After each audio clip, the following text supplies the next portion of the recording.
The sky above New York City darkened on an otherwise clear Tuesday morning.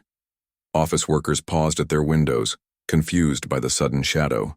Something massive was blocking the sun. It wasn't clouds, it was ships. 7 enormous vessels hung in the atmosphere, each one larger than the biggest skyscrapers. They were shaped like perfect hexagons with glowing purple edges. Similar reports came in from Beijing, Moscow, London, Cairo, and 20 other major cities around the world. Alexis Wright sat at her desk in the United Earth Defense Force headquarters, watching the emergency feeds with remarkable calm. At 42, she had spent her entire adult life preparing for this moment.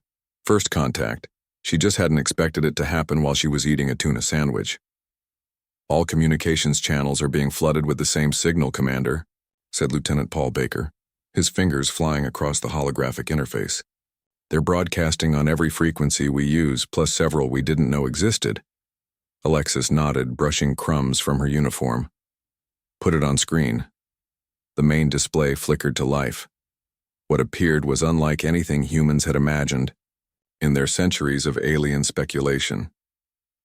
The being on screen resembled a praying mantis crossed with a lobster, standing upright at what must have been 9 feet tall. Its exoskeleton shimmered with an iridescent blue-green that contrasted with the purple fabric draped across its thorax.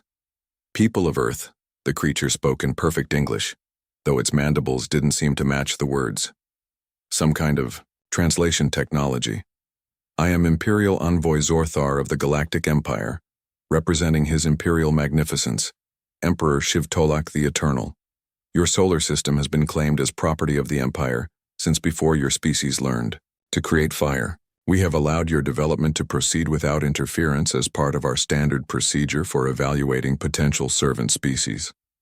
The communications officers exchanged glances. Alexis raised her hand for silence, her face betraying nothing. "The evaluation period has concluded," Zorthar continued. "Humanity has been classified as a Class 4 servant species, suitable for resource extraction oversight, minor administrative duties, and possibly entertainment purposes." At the word entertainment, Alexis raised an eyebrow. That didn't sound promising. "As is standard Imperial protocol, you are hereby instructed to prepare your planetary leadership for formal subjugation ceremonies. You will immediately halt all space exploration activities. Your Mars and Europa settlements will be evaluated separately for potential usefulness. You will prepare to redirect 30% of all planetary resources to Imperial collection points, which will be established within the month." The control room remained silent. On screen, Zorthar's head tilted slightly, mandibles clicking, in what might have been satisfaction. "Your primitive species has 1 Earth week to prepare your leadership for formal subjugation. Resistance is not advised. The Empire has incorporated over 10,000 worlds into its domain. Those who cooperate thrive as servant species. Those who resist—" The alien made a gesture with its upper limbs that somehow conveyed dismissal. "Well, the Empire always needs more agricultural worlds. Sentient species are optional for such purposes." The transmission ended abruptly, leaving the control room in stunned silence for exactly 3 seconds. Then, from the back of the room came a sound that nobody expected. Laughter. Not nervous chuckling, but full-bodied, uncontrollable laughter. Heads turned to see Captain Steve Rogers, recently transferred from the Mars Defense Squadron, doubled over at his station. "Captain Rogers," Alexis said sharply, "would you care to explain what you find so amusing about the potential enslavement of our entire species?" Steve struggled to control himself, wiping tears from his eyes. "I'm sorry, Commander. It's just—" He broke off, fighting another wave of laughter. Did this bug just give us a week to prepare? Has he met humans before? Alexis stared at him for a moment before the corner of her mouth twitched upward. "Elaborate, Captain." Steve straightened up, still grinning. "Commander, these aliens might have technology we can't match, but they just made the 3 biggest tactical errors possible. First, they announced their intentions before securing victory. Second, they gave us time to prepare. And third, he tapped his console, bringing up a replay of the alien's speech. They underestimated us. classified us as servants before they've even met us properly. Around the room, the tension began to shift. Not disappearing, but transforming into something else, something distinctly human. 1 week is a lot of time, said Lieutenant Maria Rodriguez from the tactical station. I can have preliminary defense scenarios ready in 12 hours. The Mars colonies have those new mining lasers, added Paul. They're not weapons, but with some adjustments. Alexis raised her hand again, and the room fell silent. Before we start planning a war we probably can't win, I need to notify the Security Council. Captain Rogers, since you seem to have unique insights into this situation, you're with me. As they left the control room, alarms were already sounding across the planet. The alien ships remained motionless in the sky, silent sentinels watching humanity's reaction. In the elevator heading to the secure conference level, Alexis finally asked the question, "What makes you so sure we can stand up to an empire with 10,000 worlds?" Steve's grin had faded to a determined smile. "Human history, Commander. We're at our best when someone tells us we can't do something. These aliens think they understand us based on observation, but they've never interacted with us. They don't know what happens when humans get backed into a corner." He paused. "Plus, did you notice they breathe our atmosphere? They didn't wear any kind of protection when their video showed their ship interior. That tells me they have vulnerabilities." The elevator doors opened to reveal a hallway packed with officials rushing to emergency positions. Phones were ringing everywhere. 3 different news channels played on wall screens, showing the alien ships and panicked reporters. "We should be terrified," Alexis said quietly. "So why do I suddenly feel like these aliens have no idea what they're in for?" "Because they don't," Steve replied as they pushed through the crowd. "They expect fear and submission. When they get neither, they won't know how to react." The doors to the Security Council chamber loomed ahead. Inside, the most powerful people on Earth were gathering to decide humanity's response. As Alexis reached for the handle, Steve spoke again. "Commander, request permission to assemble a special team. Not military, I need scientists, engineers, psychologists, and—" He hesitated. "This might sound strange, but I need comedians too." Alexis turned, confusion clear on her face. "Comedians? Captain, this isn't a joke." "No," Steve agreed. "But it could be the biggest practical joke in human history, and it might just save us all." With that strange statement hanging in the air, they entered the chamber where Earth's fate would be decided. Outside, the alien ships continued their silent vigil, unaware that they had just awakened something uniquely human. The stubborn refusal to be intimidated, and the incredible creativity that comes when humans are told what they cannot do. Somewhere, in New York, a hot dog vendor had set up directly under one of the massive ships, doing the best business of his life. His handwritten sign read, "End of the World Special. Buy one, get one free." Humanity's response had begun. News of the alien ultimatum spread across Earth like wildfire, but instead of the panic the Imperials might have expected, humanity's response was something altogether different. In a basement lab at MIT, Dr. Linda Garcia hadn't slept in 36 hours. Her eyes were red-rimmed as she stared at the holographic display showing the chemical breakdown of the atmosphere inside the Imperial ships. The aliens had been broadcasting their demands on repeat, and clever engineers had managed to analyze the background environment visible in their transmissions. "This can't be right," Linda muttered, running the analysis again. "They breathe almost exactly what we breathe." Her assistant, Ryan Ford, slid another cup of coffee across the desk. "That's good news, isn't it? Means they can survive here without special equipment." Linda took the coffee and gulped it down, grimacing at the bitter taste. "It also means we can survive in their environment. But that's not what's interesting." She pointed to a specific chemical marker on the display. "Look at their biological makeup. Their exoskeletons contain a compound almost identical to chitin, like insects and crustaceans on Earth. And there's something very peculiar about their neural receptors." Ryan leaned closer. "They're hypersensitive to capsaicin?" A slow smile spread across Linda's face. "Exactly. What we consider spicy food would be excruciating to them. Their pain receptors would go haywire. She reached for her phone. I need to call Commander Wright immediately, and then we need every hot pepper we can get our hands on. Meanwhile, in the White House Situation Room, the United Earth Council was in session. Representatives from every major nation sat around a large oval table, faces grim as they watched replays of the alien threat. President Eleanor Mills rubbed her temples. Options, people. I need options that don't involve the extinction of our species. The room was silent until Jack Edwards cleared his throat. Jack was an unusual addition to the Emergency Council. His background as a stand-up comedian before entering politics had made him a controversial choice for United Nations ambassador, but his ability to defuse tense situations had proven valuable many times. Madam President, Jack said, I'd like to propose we stall for time. General Frank. Carter scoffed. They've given us a week. How much more time do you want?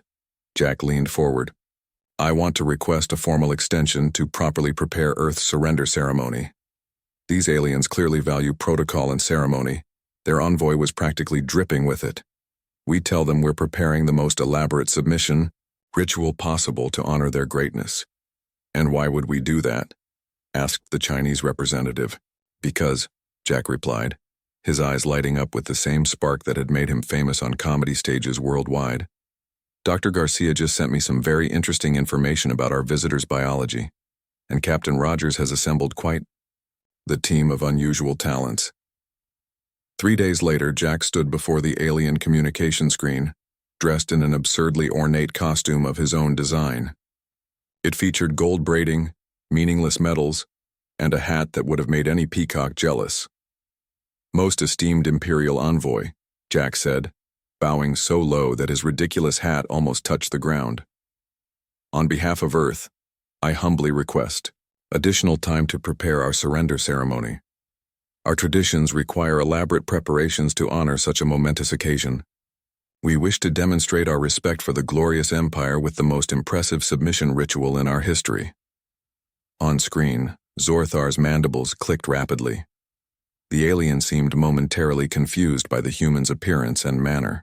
Your request is unusual. The standard protocol allows for no extensions. Jack maintained his ridiculous bow. Surely the Empire, in its great wisdom and long history, values proper respect and protocol. We simply wish to surrender in a manner worthy of your magnificence. There was a long pause before Zorthar responded. Very well. You may have 3 additional Earth days.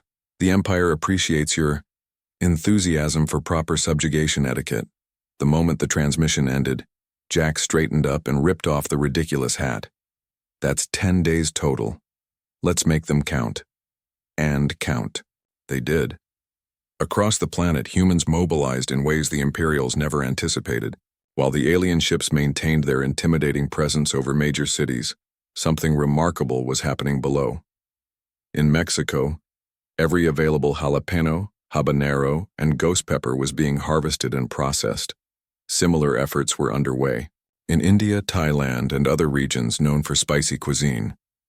Chemical engineers worked around the clock to extract and concentrate capsaicin. In Silicon Valley, Nancy Kim led a team of the world's best hackers. They weren't trying to breach the alien systems. They were preparing something far more creative.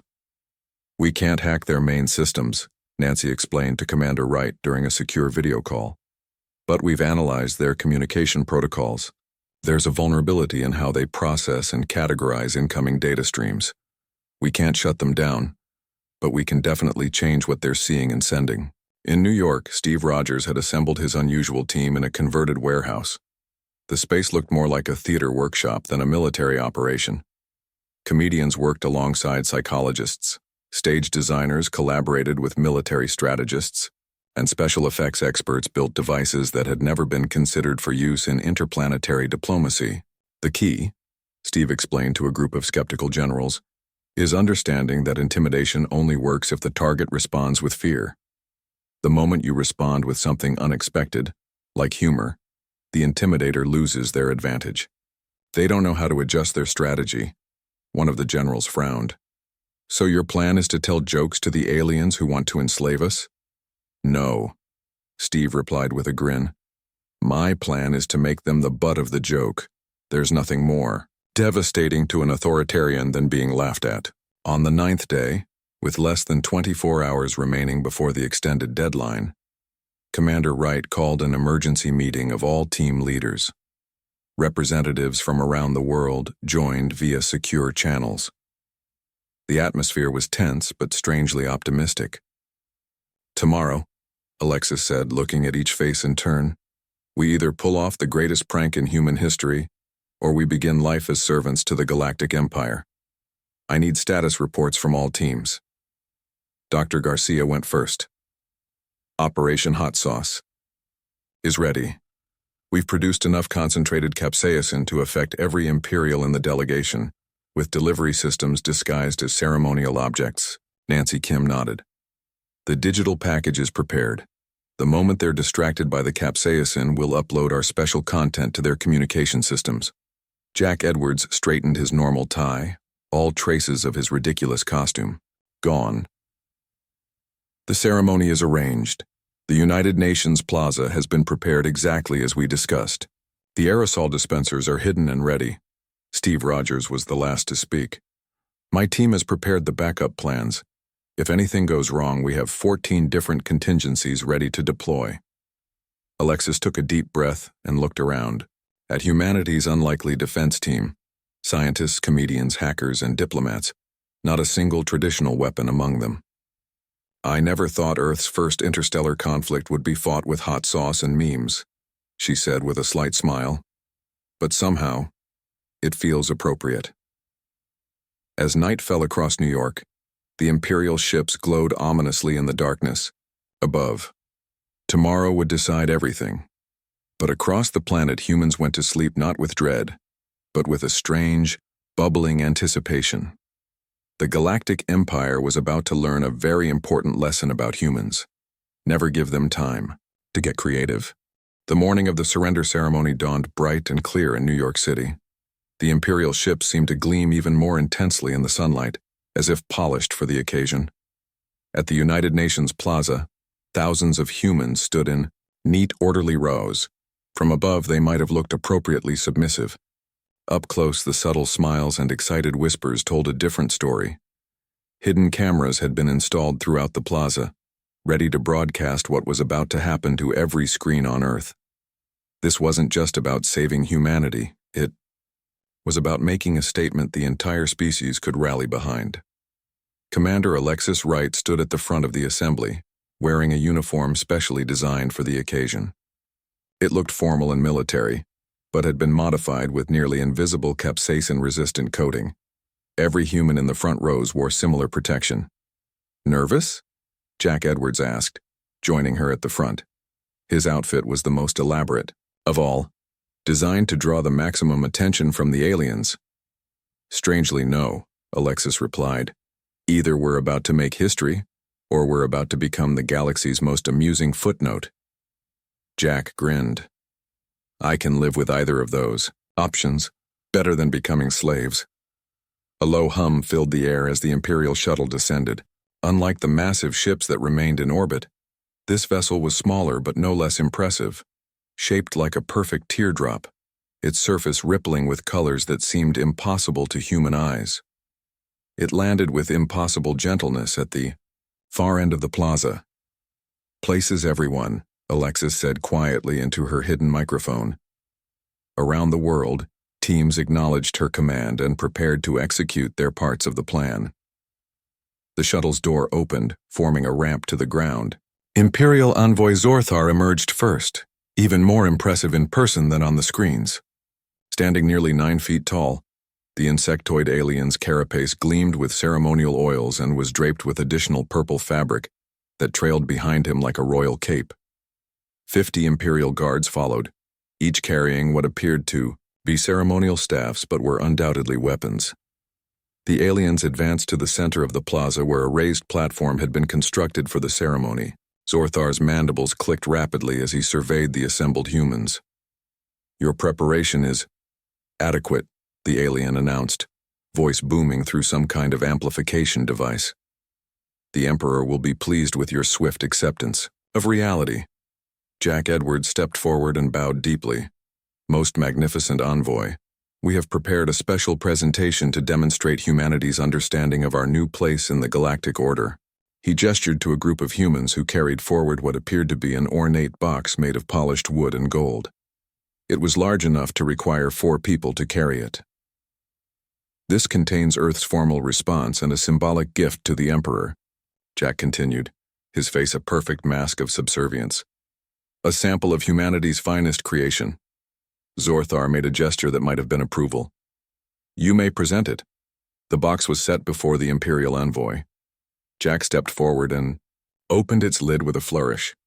Inside, nestled on red velvet, was a single clear jar labeled in ornate script. Earth's finest treasure, ghost pepper extract. This represents the essence of humanity, Jack said, his voice carrying clearly across the plaza. We hope the Emperor will find it stimulating. Zorthar reached for the jar with one of his upper limbs.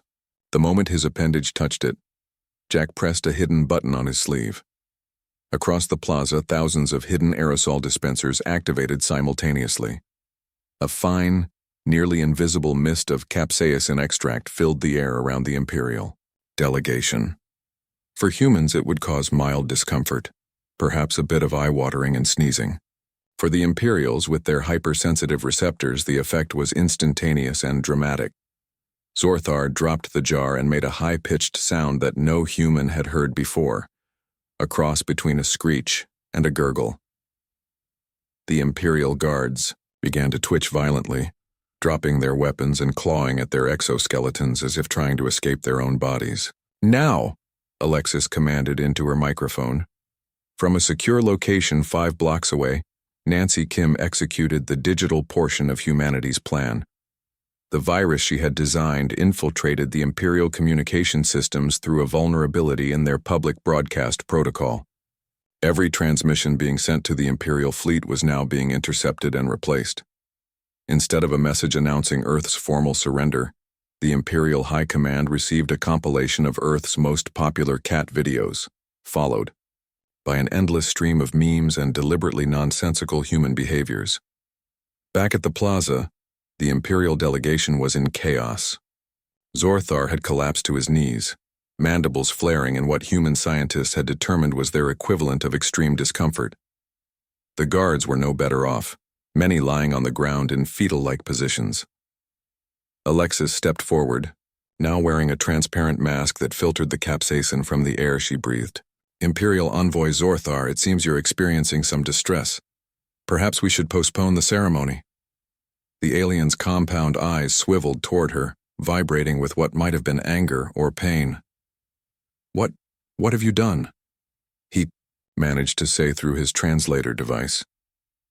Nothing much, Alexis replied calmly. Just introduced you to one of Earth's natural defense mechanisms. We call it spice.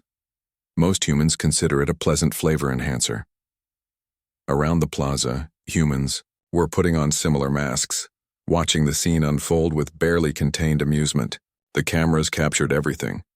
The mighty Imperial delegation reduced to quivering heaps by something humans voluntarily added to their food for enjoyment. This is an act of war, Zorthar gasped, trying and failing to regain his imposing stature. Actually, Steve Rogers said, joining Alexis at the front, according to your own Imperial military code, which we've studied carefully these past 10 days, this doesn't qualify as warfare at all. No permanent harm has been done. No weapons were used. You're simply experiencing an environmental reaction to a substance that exists naturally on our planet. Jack Edwards stepped closer, grinning broadly. Consider it a cultural exchange. You shared your intimidation tactics, we shared our hot sauce. We believe that's what you call a Class 4 entertainment purpose, right? On screens around the world, humans watch their representatives stand tall before the incapacitated aliens. What might have been a day of submission had become something else entirely. A moment of unity, creativity, and the uniquely human response of finding humor in the face of danger. As the Imperial delegation retreated to their shuttle, moving awkwardly and still clearly in distress, cheers erupted across the plaza. The aliens managed to make it back to their ship, which lifted off with none of the grace it had shown when landing. Think they'll be back with bigger weapons? Paul Baker asked, joining the leadership group at the front of the plaza. Probably, Alexis admitted. But thanks to Nancy, they're currently trying to figure out why their communication systems are only transmitting something called "Never Gonna Give You Up" on repeat. In orbit above Earth, Admiral Krelvax of the Imperial Fleet was indeed facing this very problem. Every attempt to contact the homeworld resulted in strange human entertainment being sent instead, and to make matters worse, his bridge crew appeared to be experiencing some kind of mass allergic reaction after the return of the ground delegation. The Admiral looked at the blue-green planet below with new respect and considerable concern. These humans were unlike any species the Empire had encountered before, and somehow that was more terrifying than any weapon they might have faced. Admiral Krelvax of the Imperial Fleet was having the worst day of his 500-year career. His flagship's communication system was completely compromised, broadcasting what his analysts identified as primitive human entertainment instead of military orders. The delegation that had returned from Earth was being treated in the medical bay for severe chemical irritation. And worst of all, he had to explain this disaster to the Imperial High Command. The Admiral paced the bridge of his ship, his forearms clasped behind his back in what the Empire recognized as a gesture of extreme stress. "How is it possible," he demanded of his science officer, "that a pre-FTL species managed to incapacitate an Imperial delegation without firing a single shot?" The science officer's carapace had dulled from its usual shine, a sign of embarrassment in their species. "The substance they deployed appears to be a natural chemical from their planet's plant life. Our preliminary research failed to identify it as a potential weapon because they eat it themselves, for pleasure." Krelvax stopped pacing. "They deliberately consume a substance that causes this kind of pain?" "Not pain, Admiral. For their nervous system, it produces a mild sensation they find enjoyable. The difference in our biology makes it excruciating for us." The Admiral stared out at the blue-green planet below. These humans were not behaving like any species the Empire had encountered in its 50,000 years of expansion. By now they should be terrified, preparing to surrender or futilely attempting to fight back. Instead, they had turned the confrontation into some kind of elaborate prank. "What about our communications?" he asked his technology specialist. "Still compromised, Admiral. Every outgoing transmission is being intercepted and replaced with various human cultural elements. The latest is something they call dancing babies. We're working on bypassing it, but their virus is remarkably adaptive." On Earth, the aftermath of what was already being called the hot sauce incident had created a festival atmosphere in cities worldwide. Instead of cowering in fear of Imperial retaliation, humans were celebrating. Memes about the aliens' reaction to capsaicin spread faster than the news itself. T-shirts printed with "Earth too spicy for the Empire" sold out in hours. But in a secure facility beneath the Pentagon, Earth's leadership knew the celebration might be premature. Commander Alexis Wright convened an emergency meeting with her team of unconventional defenders. "The stunned silence won't last forever," she told them. "We've embarrassed them, but they still have overwhelming military superiority. We need Phase 2 ready before they recover." Dr. Linda Garcia nodded, her eyes still red from lack of sleep. "I've identified 3 more compounds in common Earth substances that would cause similar reactions in their biology. Coffee appears to act as a powerful hallucinogen to their nervous system, and ordinary lemon juice would feel like acid on their exoskeletons." Nancy Kim looked up from her laptop. "My team is maintaining control of their communications, but they're fighting back. I give us maybe 48 hours before they establish an alternative channel. Though," she added with a slight smile, "they're currently trying to decipher why humans find cats in cardboard boxes so fascinating. That should keep them busy for a while." Jack Edwards had been unusually quiet. Now he spoke up. "We've humiliated them, which buys us time.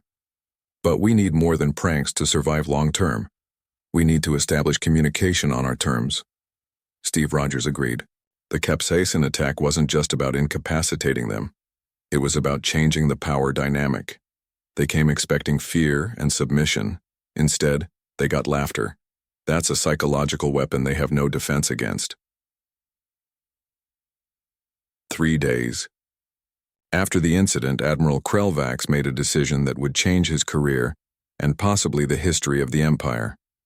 He ordered a single shuttle to return to Earth carrying only himself and 2 guards. The shuttle landed not in New York, but in a small field outside of Geneva, where human representatives waited. The Admiral emerged with visible caution, carrying a white flag, a symbol his research team had identified as a human gesture for peaceful discussion. He had also equipped himself with a breathing apparatus, clearly designed to filter the air. Alexis stepped forward to meet him. "Admiral Krelvax, I presume. I'm Commander Wright of Earth's Defense Forces." The alien regarded her with compound eyes that showed no readable emotion. "You are not what we expected," he said finally. "So we've been told," Alexis replied. "Would you like to discuss terms?" Terms? For the first time, the translator captured something like confusion in the Admiral's voice. "You misunderstand. The Empire does not negotiate with servant species." Behind Alexis, Dr. Garcia cleared her throat. "Perhaps the Admiral would be interested to know that we've prepared a detailed report on Imperial biology and its vulnerabilities to common Earth substances. I believe it's being transmitted to all Imperial ships right now." The Admiral's posture stiffened. "This is another trick?" "Not at all," Alexis assured him. "Nancy, would you please demonstrate?" Nancy Kim typed a few commands on her tablet. On the shuttle behind the Admiral, a small communication screen flickered on, showing a detailed scientific analysis of Imperial biology, highlighting in particular the effects of capsaicin, caffeine, and citric acid. "How did you access?" the Admiral began but stopped himself. "Your technological capabilities were severely underestimated." "It's not about technology," Steve Rogers said, joining the conversation.